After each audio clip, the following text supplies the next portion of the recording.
Bonjour les élèves, j'espère que vous allez bien. Je suis Saïd Hrouz, votre professeur de SVT. Aujourd'hui, on va entamer la géologie. On va continuer le deuxième chapitre de l'unité 3 intitulé Les phénomènes naturels liés à la formation des chaînes de montagnes récentes. Le cours d'aujourd'hui sera intitulé Le métamorphisme et sa relation avec la tectonique des plaques. Vous avez déjà vu dans les cours précédents deux types de roches, les roches sédimentaires et les roches magmatiques. Les roches sédimentaires, à titre d'exemple, les roches marines qui couvrent les basaltes en conciné de la croûte océanique ou bien qui se trouvent au niveau des prismes d'accrétion. Les roches magmatiques, à titre d'exemple, le basalte en conciné de la croûte océanique, le gabbro, aussi les andésites comme roches magmatiques volcaniques qui se trouvent ou bien qui caractérisent les zones de subduction, le granit qui présente la majorité des roches qui se trouvent au niveau de la croûte continentale. Aujourd'hui, on va voir troisième type des roches qui sont appelées les roches métamorphiques. Et donc, au cours de cette leçon, cette séquence pédagogique, on va répondre à ces deux types de questions, comment se mettent les roches métamorphiques et leur contexte dynamique, et quels sont les différents types de métamorphisme. Donc, les roches métamorphiques des chaînes de montagnes récentes. Et on va prendre deux exemples, les chaînes métamorphiques de la zone de subduction et les roches magmatiques des zones de collision, et on va faire une comparaison au niveau de leur structure, au niveau de leur composition minéralogique et au niveau de leur structure chimique, ou bien la composition chimique. Et par la suite, on va tirer une conclusion qui sera la définition scientifique du métamorphisme. Donc nous sommes là, une portion d'une carte géologique adaptée bien sûr de la région d'Alpes franco-italien. Et donc on remarque que de l'est ou de l'ouest vers l'est, nous avons un métamorphisme qui augmente d'intensité peu à peu. Là, nous avons un métamorphisme à faible degré, puis à faciès schiste vert, schiste bleu, et puis par la suite à faciès éclogite. On remarque aussi la présence d'ophiolite qui va nous indiquer, dans les cours précédents, vous avez vu que l'ophiolite, la présence de l'ophiolite, il indique la disparition d'un océan suite à une collision entre deux blocs continentaux. Donc,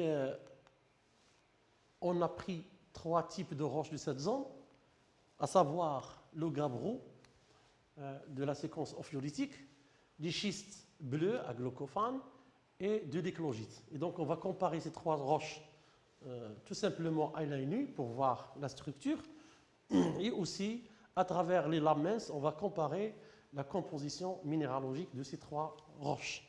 Et par la suite, nous avons un tableau qui montre la composition chimique de ces trois roches. Donc, à l'observation par l'œil nu, on peut voir que ces trois roches, ils diffèrent de leur structure. Ils n'ont pas la même structure.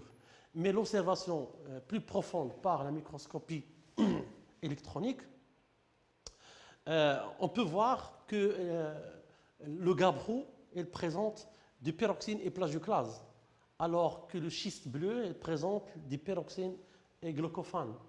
Puis les éclogites, eux-mêmes, elles présentent des pyroxènes, des épidotes, des glaucophanes et de grenats. Donc la composition minéralogique montre aussi qu'il y a une différence minéralogique.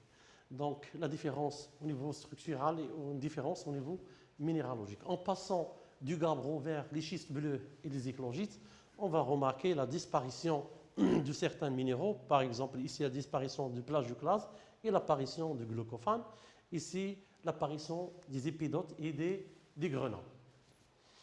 Pour la composition chimique, les trois roches présentent la même composition chimique. Ce sont surtout les silicates et les aluminiums qui présentent une grande proportion. Et donc, on peut dire que ces trois types de roches, elles ont la même composition chimique, mais ils diffèrent par la structure et la composition minéralogique. Donc, puisque les roches ont la même composition chimique et diffèrent par composition minéralogique, on peut dire qu'ils ont la même origine mais sont métamorphisés à différents degrés selon les conditions de température et de pression pendant, bien sûr, la subduction qui a précédé la collision. Pour les roches métamorphiques dans la zone de collision, un autre exemple, cette fois-ci aussi au niveau des Alpes, on remarque que nous avons pas mal de roches métamorphiques. On va choisir 3 types qui sont les schistes verts, les micaschistes et les gneiss. On va faire aussi une comparaison de structure à l'œil nu et puis une comparaison au niveau des lamins, une comparaison de la composition minéralogique. Et puis par la suite, nous avons aussi la composition chimique. Donc, la première observation à l'œil nu montre que les schistes verts présentent une structure appelée schistosité. Ce sont des roches qui présentent des plans de débitage, plus ou moins facilement débitables, facilement séparables. Et en passant du schiste vers l'imicaschiste, les choses deviennent plus en plus solides et le débitage il devient très difficile. Alors que le gneiss, on ne peut pas séparer les couches de cette roche. Et là, le litage des minéraux, on voit ici un lit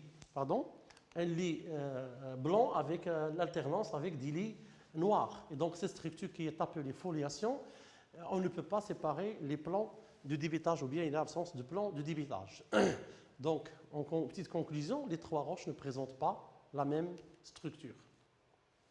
En ce qui concerne l'observation au microscope polarisant, au niveau des lamins, donc de même qu'on a déjà vu, la composition minéralogique n'est pas la même. Donc nous avons l'apparition des minéraux et disparition de d'autres.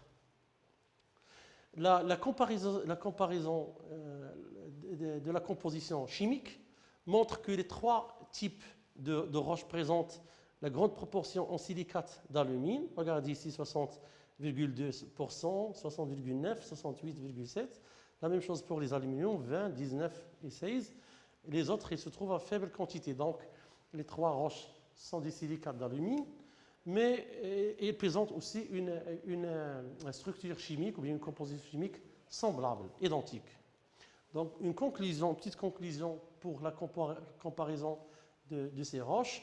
On peut dire que les roches métamorphiques, ils présentent la même composition chimique, mais ils diffèrent par la composition minéralogique et la structure. Donc, du point de vue structure, le schiste et le micaschiste présentent un aspect feuilleté avec aptitude au clivage, le débitage, c'est la schistosité, mais le gneiss présente un autre aspect feuilleté sans aptitude de clivage, c'est la foliation. Le litage est très poussé, il se trouve au niveau des minéraux, on dit qu'il est pénétratif, les réseaux cristallisés, souvent plissés. Du point de vue minéralogique, le passage du schiste au gneiss s'accompagne généralement de transformations minéralogiques sans changement majeur de chimisme. Puisque ces roches diffèrent minéralogiquement, mais à même chimisme, on peut dire qu'elles ont une même origine, mais métamorphisées à différents degrés selon les conditions de température et de pression pendant la collision. Donc, cela veut dire quoi? Cela veut dire que ces transformations, elles ont dû au changement des conditions de température et de pression liées toujours au mouvement des plaques, à la tectonique des plaques, que ce soit la subduction ou bien collision. Donc, c'est quoi le métamorphisme? Tout simplement à travers l'étude et la description de ces roches, le métamorphisme est l'ensemble des transformations minéralogiques et structurales, bien sûr sans transformation de la composition chimique, d'une roche à l'état solide. Donc, je signale ici que lorsque la roche se transforme à un état liquide, la fusion, là, on ne parle pas de métamorphisme, on parle d'un autre phénomène appelé anatixie, qu'on va le voir dans le prochain cours. Donc, sous l'effet de variations de température et de pression. Généralement, le métamorphisme se modifie par la composition chimique élémentaire des roches d'origine, mais il modifie aussi la composition minéralogique. Donc, on va se contacter de cette petite définition. Donc, le métamorphisme est l'ensemble de transformations minéralogiques et structurales d'une roche à l'état solide sous l'effet de changement ou bien la variation de température et de pression. Quels sont ces facteurs du métamorphisme? Ou bien comment sache-t-on que c'est la pression ou bien c'est la température? On va commencer par l'expérience de Dobré.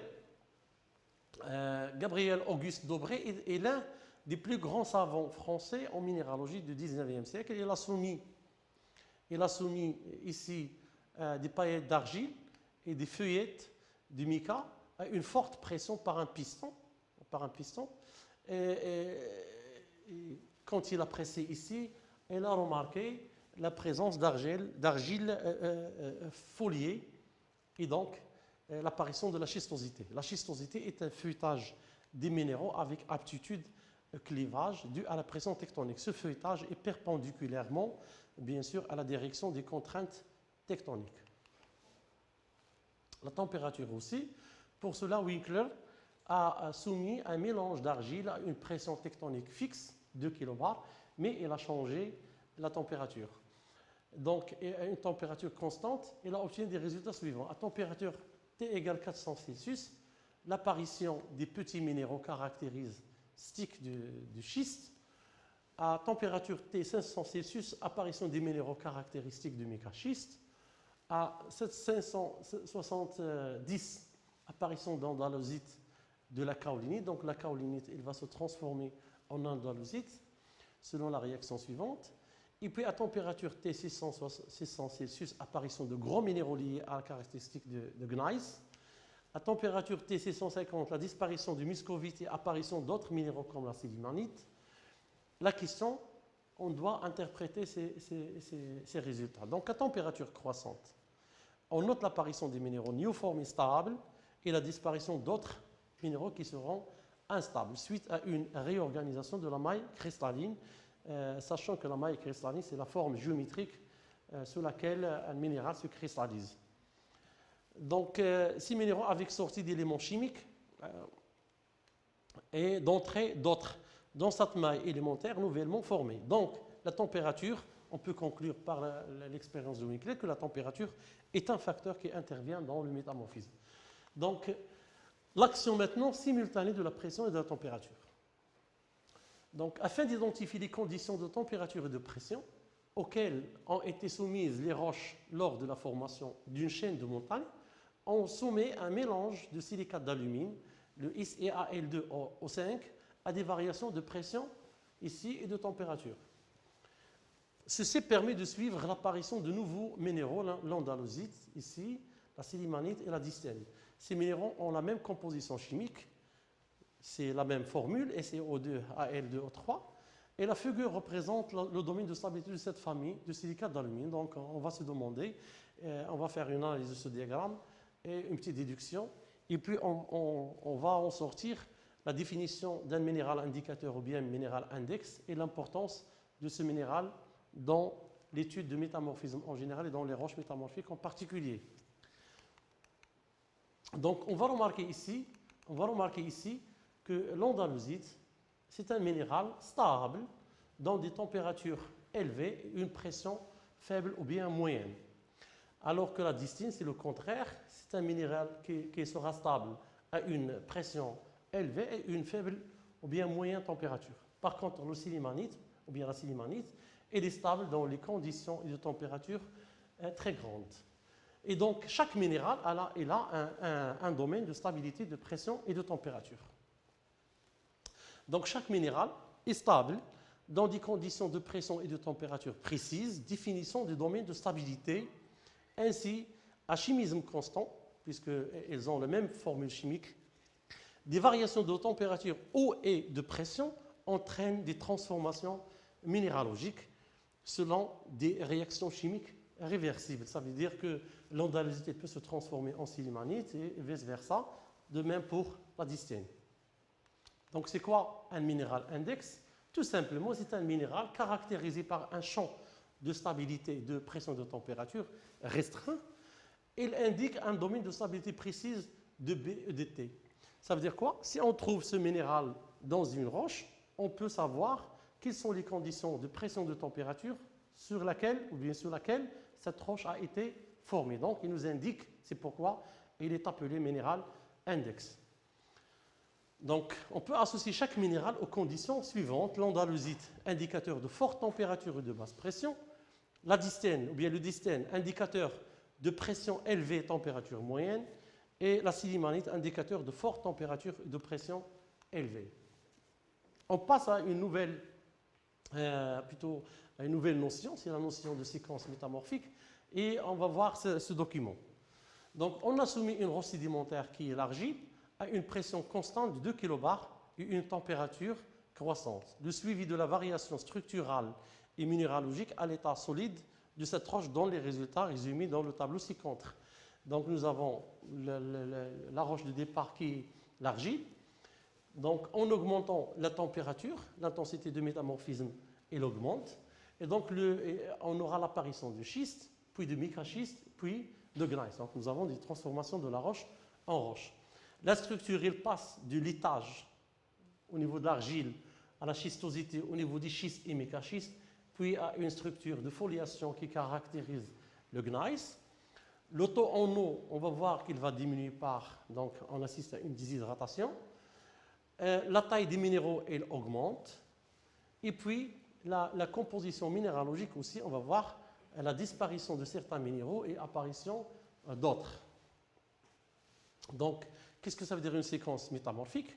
Donc, en fonction du degré de métamorphisme, la roche se déshydrate, suivie des transformations structurelles et minéralogiques, apparition des minéraux mieux formés, plus stables que d'autres, ce qu'on appelle la paragénèse, et disparition d'autres, avec association, ou bien accroissement de la taille des minéraux. Ce paragénèse, ça veut dire cet assemblage de minéraux, sont employés pour évaluer le degré de type de métamorphisme subi par la roche.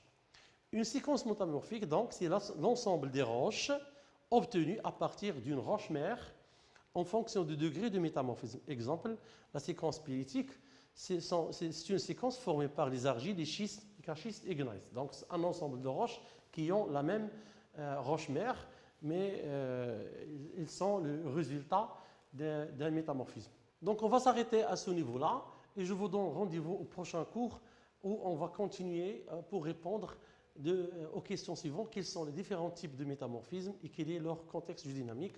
Je vous remercie de votre suivi.